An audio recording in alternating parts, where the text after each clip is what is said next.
Lindsay, what is in it? Let's talk about it. Let's start with what matters most. When a political activist is murdered on a college campus, the American people expect the FBI to move immediately. No delays, no distractions, just action, right? Now, there are serious allegations that in the aftermath of the assassination of Charlie Kirk at the Utah University, the FBI's elite shooting reconstruction team was delayed in getting to the scene, not because they were not ready, but because of a pilot shortage tied to FBI Director Kash Patel's use of Bureau aircraft. Senator Dick Durbin, according to him, a whistleblower told his office that FBI pilots who had flown Patel hit federally mandated flight hour limits, triggering required FAA rest periods. That meant the team tasked with analyzing and reconstructing the shooting scene couldn't deploy for at least a day. Reuters has reported that it could not independently verify those claims. The FBI has strongly denied the allegations, with spokesperson Ben Williamson calling them, quote, ridiculous, and saying Director Patel was on official travel at the time. But here's why this matters. The FBI director is required, for security reasons, to travel on government aircraft, even for personal trips, and must reimburse the government at the cost of a commercial flight. That's not new. What is new is the scrutiny over how frequently those planes are being used and whether those decisions are affecting operations. Durbin alleges this isn't isolated as a concern. He also points to the response to the Brown University shooting, claiming Patel's decision to put the hostage rescue team on standby instead of activating closer regional SWAT teams effectively tied up Bureau aircraft and forced other responders to drive overnight. The FBI disputes that characterization, noting the incident was initially state-led and saying resources were not delayed because of directed travel. So at this point, we have competing narratives. On one side, a senior senator citing whistleblower claims of operational strain and delayed deployments. On the other side, the Bureau flatly rejecting the accusations and defending Patel's travel as official and appropriate. But let's just zoom out for a second. The head of the FBI sets the tone. And according to Durbin, Patel once told field offices, quote, if you have golf, hockey, fishing, or hunting, and beautiful sights, you're going to see a lot of me. Maybe that was a joke. Maybe it wasn't. But leadership optics do matter, especially when you're overseeing time-sensitive life and death investigations. This is not about beer in an Olympic locker room or optics about the Olympics. It's about whether taxpayer-funded resources are being managed in a way that prioritizes mission first every single time. If the perception exists that travel decisions could delay justice in a murder case, that's not partisan. That's a governance issue. The Government Accountability Office and the Justice Department's Inspector General are now being asked to look into it. That's appropriate. At the end of the day, this is simple. Leadership is about judgment. And when you run the nation's top law enforcement agency, judgment isn't a side issue, it's the whole job. What say you? Well, look, I was also kind of critical of Kash Patel yesterday with the Olympics, meeting with the team. Not that he met with the team, that's fine. He's a big hockey fan, but should he really be flying the jet to Italy? But as you noted in your radar, he has to fly for security reasons on the jet.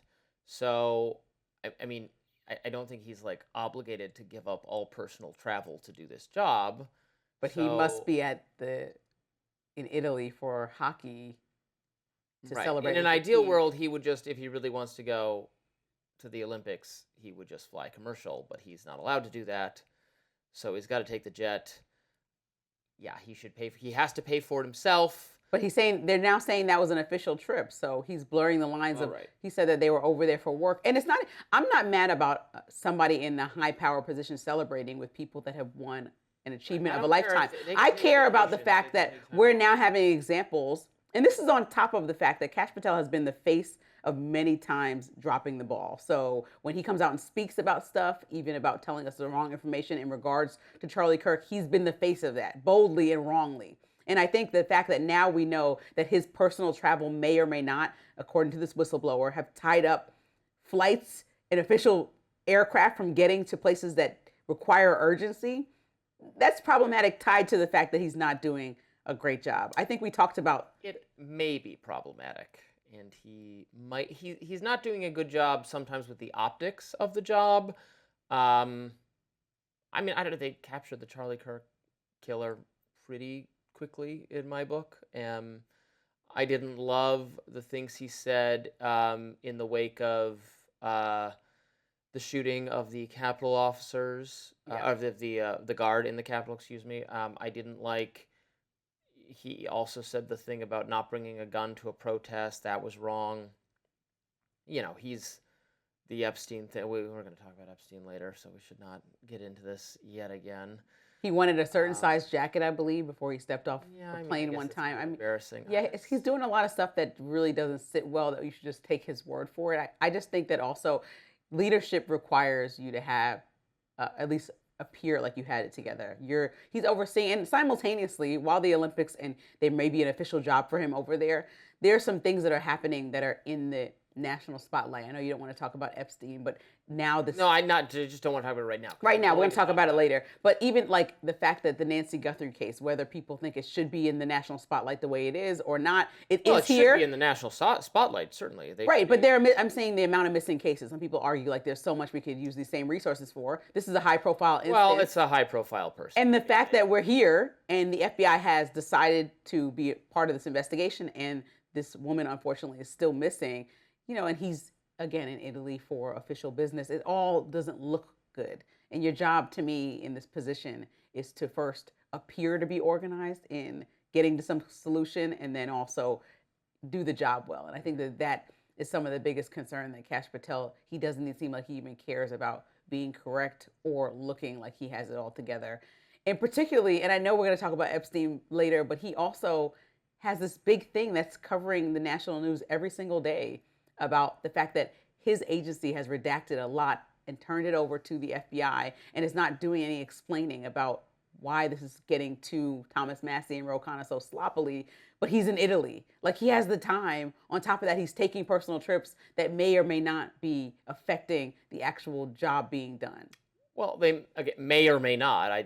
They also just might not be affecting how the job's being done. I don't think it's the redactions of the redactions. They try to go through millions of pages of documents, and it takes a while. They're super busy. There were names that were properly redacted because they were people who had nothing to do with Epstein, and Ro Khanna read their names on the House floor without waiting a moment to find out whether they had anything to do with Epstein. It turned out they hadn't. So that wasn't an FBI screw-up. That was a Ro Khanna screw-up. He said there's no evidence of people that Epstein procured girls for those people, and having looked through the files myself, I now conclude that he was correct in saying that. So I'm actually more frustrated with Pam Bondi than I am with Kash Patel, because she introduced error into what she was talking. She made it sound like she did have that document. It did exist. I think it's clear it doesn't. I think you have more leniency for Kash Patel than most people, and I just want to understand why. If somebody's not doing that great of a job, I think we should just be fairly that's subjective saying that he's not doing that great of a job. I don't know. You'd give it if you had to give him A through F, you'd give him A plus? Based on what, like, the things he says on TV. You're the FBI director, and you're incorrect about information. I'd have to look at how many crimes are being, like, what is the statistic? Like, our anecdotes are anecdotes. Is the FBI closing fewer cases or more cases than last year? Have they started more investigations, fewer or more than last year? Do you know what I mean? Yeah. I couldn't just render a verdict based on the fact that he wanted a jacket that was too big. That's stupid, but it's also stupid. I wish you had this much leniency for Jasmine Crockett. That would be nice. Well, she's an elected representative. No, I wish you had that much leniency for her. I don't. Senate Democrats next up grilled Trump's nominee for Surgeon General yesterday. We'll give you the highlights